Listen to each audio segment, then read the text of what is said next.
Hello friends and welcome to the world of angel 1111। Friends, जो साधक सालों से या फिर महीनों से ध्यान साधना कर रहे हैं उनसे मुझे फ्रिक्वेंटली ये क्वेश्चंस आते ही रहते हैं कि हम इतने टाइम से ध्यान कर रहे हैं पर पता नहीं अचानक से इन दिनों गुस्सा ज़्यादा बढ़ रहा है, लोगों से, सिचुएशन से इरिटेशन ज़्यादा हो रही है, या फिर कोई कहता है अचानक से आंखों से आंसू आने लगे हैं और ऐसा है कि पिछले कुछ दिनों से मैं कंटिन्यूसली रो रहा हूँ या फिर रो रही हूँ, ध्यान में भी आंसू निकलते हैं। या फिर कोई कहता है कि इन दिनों सेक्सुअल एनर्जीज जो हैं, वासना जो है वो ज़्यादा हावी होने लगी हैं और फिर बहुत बुरा लगता है या फिर गिल्टी की फीलिंग आती है, राइट, कि ध्यान साधना करके भी ये सब मैं क्यों एक्सपीरियंस कर रहा हूँ या फिर कर रही हूँ। तो देखिए, ध्यान एक बहुत ही शक्तिशाली विधि है जो आपको फिर से अपने प्यूरेस्ट फॉर्म में, अपने ट्रू फॉर्म में लाने के लिए हेल्प करती है। आपका रास्ता धीरे धीरे क्लियर करने में आपकी हेल्प करती है। आप बाहर से भले ही कितने सक्सेसफुल, इंटेलिजेंट और सुखी दिखाई दे, आप कितने भी अच्छाई का, खुशी का मास्क लगाएं, बट एक्चुअल में आप अंदर से कैसे हैं और क्या महसूस करते हैं, क्या सच में आप अंदर से खुश हैं? तो यही चीज़ें ज़्यादा मायने रखती हैं कि आप अंदर से कैसे हैं, आप अंदर से क्या फील करते हैं, है ना? तो इंसान को तो जैसे आदत ही हो चुकी है बाहरी दिखावे की, बट यहाँ कोई ये नहीं देखना चाहता कि अंदर कितने इश्यूज़ हैं, कितने ब्लॉकेजेस पड़े हुए हैं, और उन्हें फेस करने के डर की वजह से वो ना ही अपने अंदर झांकने की हिम्मत करते हैं, ना ही उन्हें हील करने की।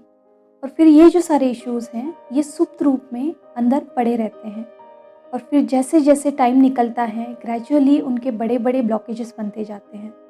और फिर अगर कोई इंसान जीवन के इस रास्ते पर अध्यात्म से जुड़ता है, ध्यान करने लगता है, तो धीरे धीरे उसके अवचेतन मन के कई पहलू एक एक करके खुलने लगते हैं और जो भी ये सारे इश्यूज बचपन से या फिर पिछले कई जन्मों से सुप्त रूप में पड़े हुए हैं वो धीरे धीरे बाहर आने लगते हैं। तो सपोज एक एग्जाम्पल ले लेते हैं कि कोई एक लड़का है जो कभी बचपन में या फिर यंग एज में वो किसी दुख में या फिर नाराज़गी में अगर रोता है तो झट से उसके फैमिली मेम्बर्स उसको बोलते हैं कि क्या लड़की की तरह रो रहा है, लड़के कभी रोते नहीं हैं। तो समाज की शिक्षा क्या होती है कि men never cry and can't express their pain, right. और यही से वो ब्लॉकेज बनना स्टार्ट होता है। फिर धीरे धीरे जैसे जैसे वो लड़का बड़ा होता है तो जो भी दुख उसके होते हैं उसको वो अपने अंदर ही दबा के रखता है, ना रोता है ना एक्सप्रेस करता है, क्योंकि समाज ने, फैमिली मेम्बर्स ने ये बिलीव उसके मन में डीप गड़ा दिया है दैट लड़के कभी रोते नहीं हैं। और फिर अगर 40-50 साल के बाद यही लड़का आगे जाके अध्यात्म से जुड़ता है और ध्यान करने लगता है तो धीरे धीरे उसके अवचेतन मन के आयाम खुलने लगते हैं और जो भी दुख, जो छोटे छोटे ब्लॉकेजेस से अब तक बड़े बड़े वुंड्स बने हैं वो एक एक करके बाहर आने लगते हैं और फिर उसके आंसू बहना स्टार्ट हो जाता है। बहुत दिनों तक ये बहते रहते हैं, चाहे कुछ भी करें, कुछ भी काम करें, किसी से बातें करें, ध्यान करें, आंसू बहते ही रहते हैं, रुकते ही नहीं हैं।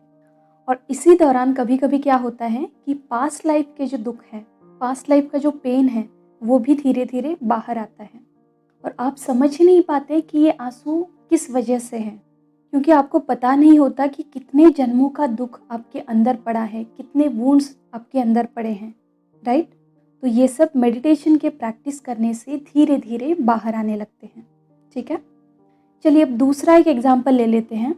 सपोज एक गर्ल है और हमारी सोसाइटी में तो नॉर्मली बचपन से गर्ल्स को थोड़ा रिस्ट्रिक्शन में ही रखते हैं, राइट। ऐसे ही रहो, ऐसे ही कपड़े पहनो, लड़कों से बात ना करो, है ना। तो इसके साथ साथ उनको ये भी संस्कार दिए जाते हैं कि सेक्स बुरा होता है, ये सब गंदी चीज़ें हैं और हम बहुत संस्कारी लोग हैं, इन सब चीज़ों से दूर रहना ये पाप होता है ना। तो ये सारी चीज़ें बचपन से ही बार बार उनको सुना सुना के उनकी माइंड की प्रोग्रामिंग जो है वो पूरी तरह से चेंज की जाती है।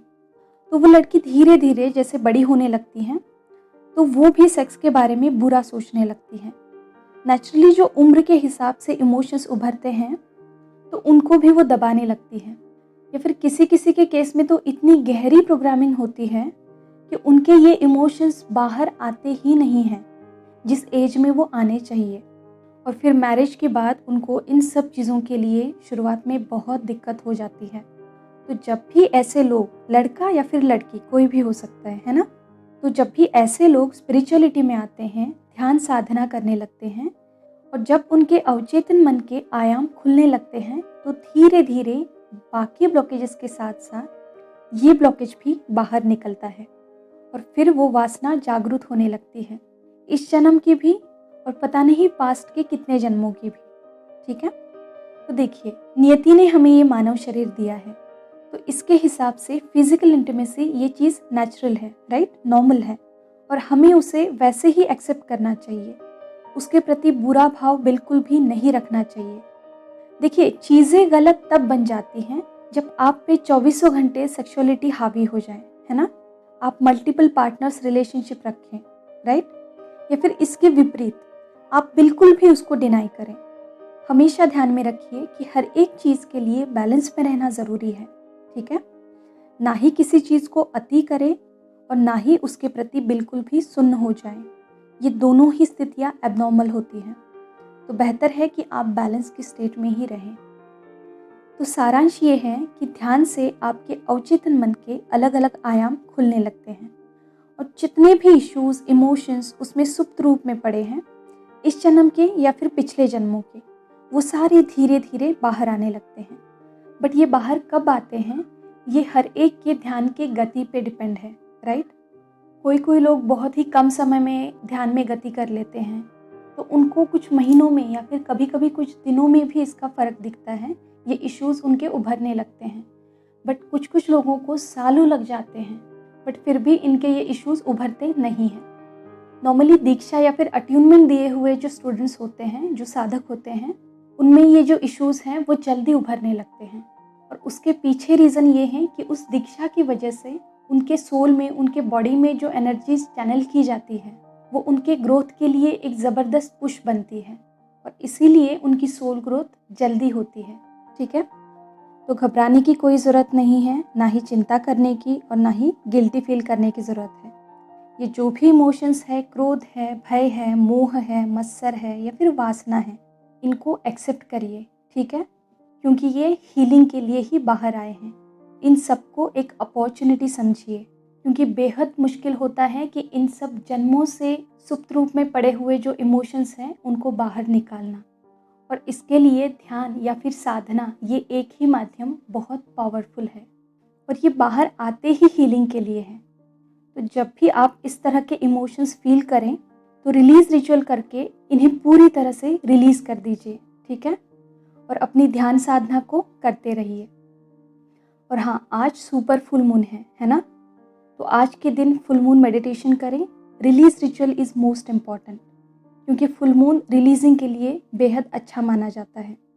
और जितने भी रेकी चैनल्स हैं जिनके 21 डेज़ की साधना पूरी हुई है, सिर्फ उनके लिए energy clearing and merging with reiki आज के लिए कंपलसरी है। आपके बीच में जितने भी ऑब्स्टैकल्स हैं, नेगेटिविटी है, ब्लॉकेजेस हैं, उन सबको आज पूरी तरह से रिलीज़ कर दें, और वो भी पावरफुल इंटेंशन रख के और सिंबल्स पुट करके। ठीक है, तो होप कि आप में से जो लोग ऐसी सिचुएशन से गुजर रहे हैं, तो इस वीडियो से आपको अपने इस प्रॉब्लम के पीछे के रीज़न पता चले हैं और आपको सॉल्यूशन भी मिला है, राइट। और रिलीज़ रिचुअल का जो वीडियो है उसकी लिंक आपको डिस्क्रिप्शन बॉक्स में मिलेगी, वहाँ जाके आप देख लीजिएगा। ठीक है, देखिए, ये बहुत ही पावरफुल रिचुअल है, क्योंकि मेरे कुछ स्टूडेंट्स ने इसको अपने इमोशनल इश्यूज़ के साथ साथ ही अपने फिज़िकल इश्यूज़ के साथ भी ट्राई किया और उनके फीवर या फिर कोल्ड या फिर बैक पेन, हेडेक, स्टमक एक, इस तरह के इश्यूज़ भी रिलीज़ हो गए हैं। तो इसको ट्राई ज़रूर करिए। ठीक है, तो चलिए आज के लिए इतना ही। खुद का ध्यान रखिए, खुद को सेफ रखिए। God bless you all of you. Deep thanks to Reiki Angel, Dr. Mikausi, and all holy masters. Thank you.